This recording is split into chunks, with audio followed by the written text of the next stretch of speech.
2 weeks ago, I was in New Zealand. Now I'm in the US with my family I haven't seen in over 2 years. And in my last video, I was crying. I lost my green card. Well, I'm not entirely sure, but let me explain.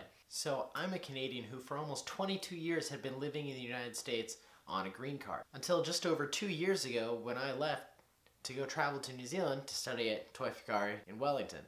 What I didn't know is that's pretty easy if you're a citizen, which I wasn't.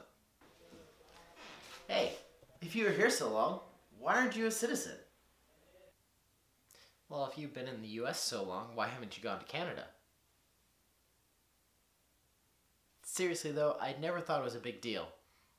Until now. Which brings me to my current situation I want to share, just in case there's anyone out there that doesn't have to go through the same thing I'm dealing with. So if you're a permanent resident of the United States or a green card holder, you're allowed to leave the country for up to about 1 year time period.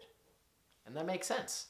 And I would have been fine had COVID not happened and I wasn't in the toughest border lockdown country on the planet. Thanks, New Zealand. So when I arrived at Los Angeles Airport and went through customs, I had been gone about 2 years and 1 month.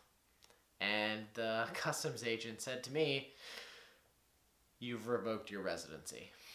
Which scared the living out of me because I had been a permanent resident of the United States for almost my entire life, and now I was going to be considered a visitor in a country I had called home for so long.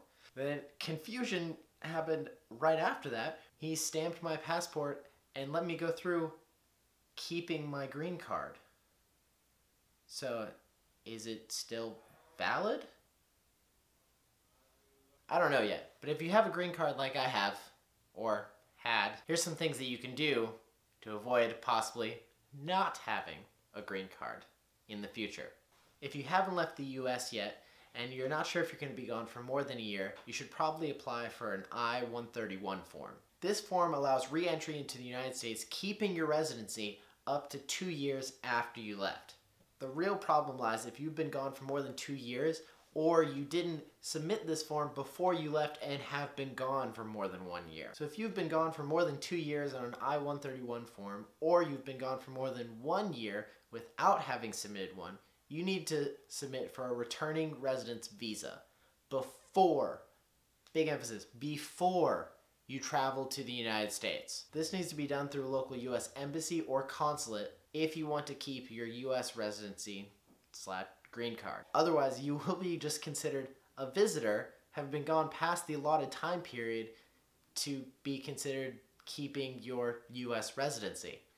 I'll have links for all the information and forms below. Please do your own research. Don't just take my word for it. I'm still figuring this out myself. If you're abroad, definitely go to your local US embassy or consulate and ask questions there. They should be able to give you all the information and forms that you need in order to re-enter the US and maintain your residency if you've been gone past a year or 2 years.